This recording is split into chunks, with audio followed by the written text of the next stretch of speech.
Thank you, thank you.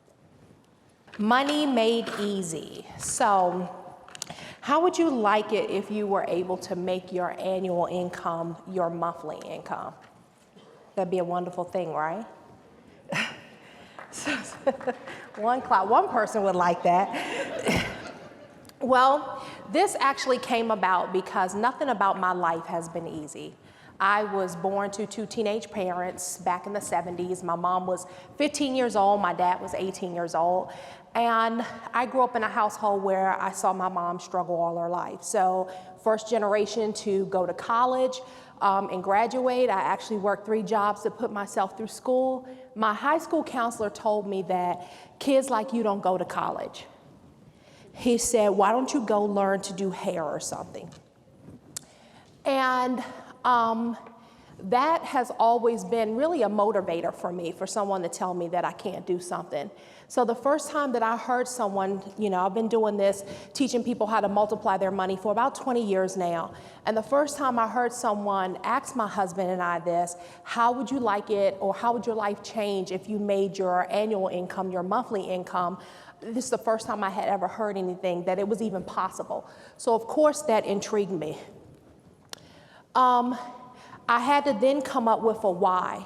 I often say that when the why is big enough, the how become easy. This is a picture here of my 3 kids who were on the stage of Inc. 500 here. They made 6 figures in their own business by the time they were 12 and 13 years old.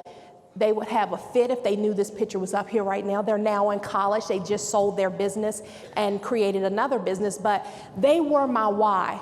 I remember when my oldest son, he's on my right, your left, I was about 9 months pregnant with him. I remember sitting in his nursery thinking that I never wanted my children to start from ground zero. I wanted to be able to give them the advantage of in life, and I wanted my ceiling to be their floor, so they became my why. They became the reason that I wanted to learn how to really handle my money. And really the first thing I had to do was to take action, but my why will cause you to take action.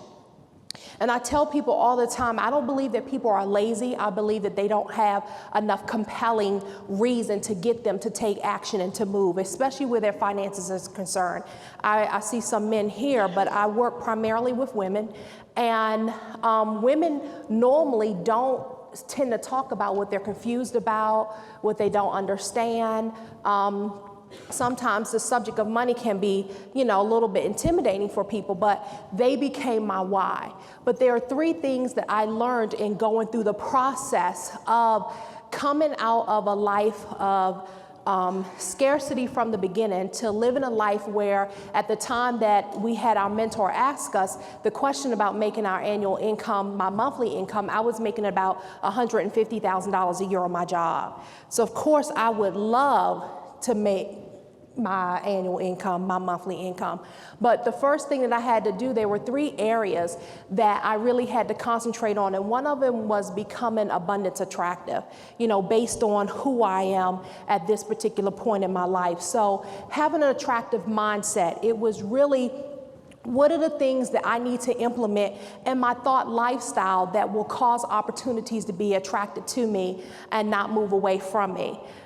Often I tell people that we don't have our heads raised high enough so opportunity can see us. So what did I need to change about my mindset? Because I believe that, your internal money, you have to become wealthy on the inside way before you can ever become wealthy on the outside. So what did I need to do? What thoughts did I need to have for me to be able to transform that? And then I had to become a master at my craft. See, I'm an accountant by trade. That's what my degree is in, but I know plenty of broke accountants. That's not why I began to make my money. It wasn't through, accounting. So becoming attractive and becoming a master at your craft, and then creating an attractive environment. I often tell people that, if you make a list of the 6 people that you hang around the most, these are the people that are actually influencing your finances. So do they have vision? We had to change, who we were actually hanging around. When my husband and I first decided that, we wanted to become wealthy, We had to change the people that we were actually hanging around, people who didn't have vision, people who wanted to stay stuck, people who didn't invest in their own personal development. So we had to learn how to create the environment for wealth in our own house. So clarity is key. Most people are so unclear about their finances. They never take the time out to really understand what it is they want. Because money is not a cookie cutter subject. Most people or most financial experts now will tell you if you just do this. But just like your fingerprint is different, your money blueprint is different. And until you get clear on what it is you want and be able to define it for yourself, I had to define what wealth really meant to me. And it has changed over the years. It's not just money. I wanted to be wealthy in my relationships also.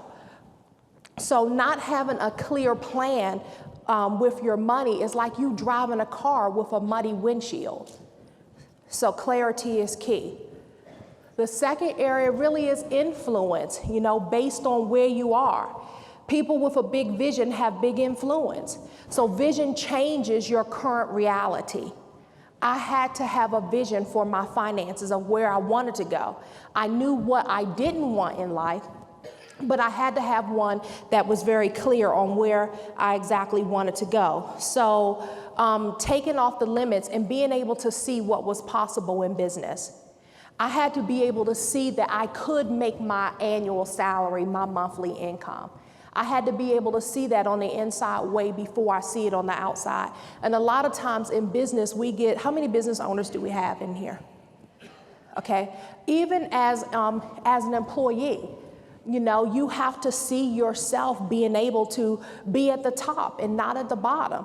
In the C-suite, you still have to have vision to have influence. Everybody has influence over somebody. What does that look like? Being able to see what's possible even inside on your jobs, because we get paid according to the value that we bring. So I tell people all the time that your income is directly correlated to, your comfort zone. So your comfort zone and your income zone work hand in hand. So you get paid based off the value that you add to the marketplace. And you have to grow towards your vision. That's why having a vision is so important. So a picture or a vision creates movement, and it calls you to execute, what's going on. At the time that I actually knew that I wanted my life to look very different than what it looked, fast forward a few years when it was time for my children to go to school, I had to be able to see what was possible. And for me, I knew in order to give my children a better advantage in life, I wanted them to get a better education.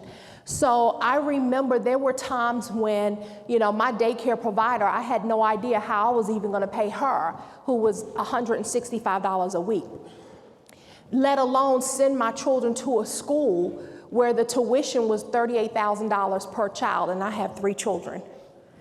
So I was able to grow, and this is all before college. It's cheaper. My 2 sons are in college now. It's cheaper for me to send them to college than it was for me to send them to these schools. But what had to grow in the inside of me before I can go from not knowing how to pay $165 a week to being able to pay tuition bills used to be $93,000 a year. Vision caused motion for me to stay in motion or stay moving for me to be able to do that. And how we executed the plan was being able to have a vision that we could grow into and not be afraid of what was possible. Because I tell people all the time, staying in fear is not a wealth strategy. My oldest son graduated in 2013, and at the time of his graduation, we had spent over $375,000 on his education, and I didn't owe anybody anything. How was that possible to go from being, living in a lifestyle where, we were stretched to be able to do that? It was vision that caused us to stay in motion. And the third step really is expansion based off of what I want from the marketplace, being clear on what I really wanted the marketplace to yield to me. And, expansion has to be intentional in everything that you do. Even on your jobs, if you want to be in the C-suite, your path has to be intentional, especially in this marketplace, especially in this economy that we have. So you have to want to execute for impact and understanding that the end game or the impact, what results do I want to achieve? What results do I want to achieve in the end? Because action will always give you traction. No action, no traction.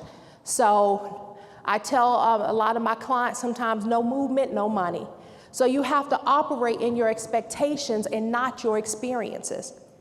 I had to switch what I was expecting from the marketplace and not my experiences of coming from a single family household, coming from a teen mom, coming from a household where nobody else or family where no one else went to college. I had to break the mold of that. So I had to operate out of what I was expecting from the marketplace and not my experiences that was behind me. Because you can't move forward looking behind. So, and then I had to learn how not to make my money a moving target. What do I mean by that? A lot of times we make our money a moving target because we have goals and objectives that are so huge, it causes us to be overwhelmed by the process, so we don't start doing anything. So, I teach people all the time, don't make your wealth a moving target, but chop it down into little pieces, step by step, that you can take. I know I watched Sean's BoldTalk that he did last year, and he talked about, we giggled, well, I'm not going to say it from the stage because they're recording, but you can go watch his BoldTalk. It was really good. But just be in motion, stay in motion, get up and do something. So here, for people that actually struggle with having the right mindset to be able to move forward, I've actually written something that I give across stages all across the nation. It's called the 12 Mindset Mastery Codes, and if you want to text MIND to the number on the screen, you can actually get it for free. MIND to 240-428-2208. So I'm ending with being properly positioned for the economic edge.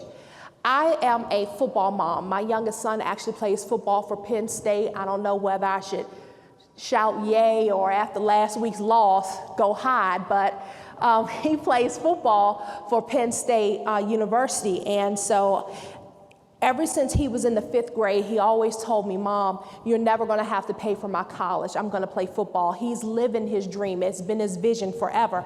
But in doing that, I equate being able to handle money to football, because I've spent so much time on the sidelines at football. But knowing that we have to have offensive plays and defensive plays with our money. Knowing how our offensive plays is being able to skinny down so we can live fat in the end, and then what plays or what defensive plays do I put in my playbook to be able to multiply my money in this economy. Learning the cycles of investing, learning where my money should be at this time. And there are, avenues that you can put your money in where you're not losing any money in the marketplace. So those are the different plays that you need to have in place with your money. But it's important that you do stay in motion, because a confused mind does nothing. You have to ask yourself, have I made the most of where I am today? What different decisions can I make with my life and my money that would lead me to where I want to be? There's a difference between vision and goal. Your vision should always be your guide. Your goals are just steps that take you towards the vision. And the last question is have I profited the most from what I bring to the table? What you bring to the table on your jobs and how you show up in your businesses for your clients, have you profited the most from what you bring to the table? And if not, we learn how to add more value. And that's it.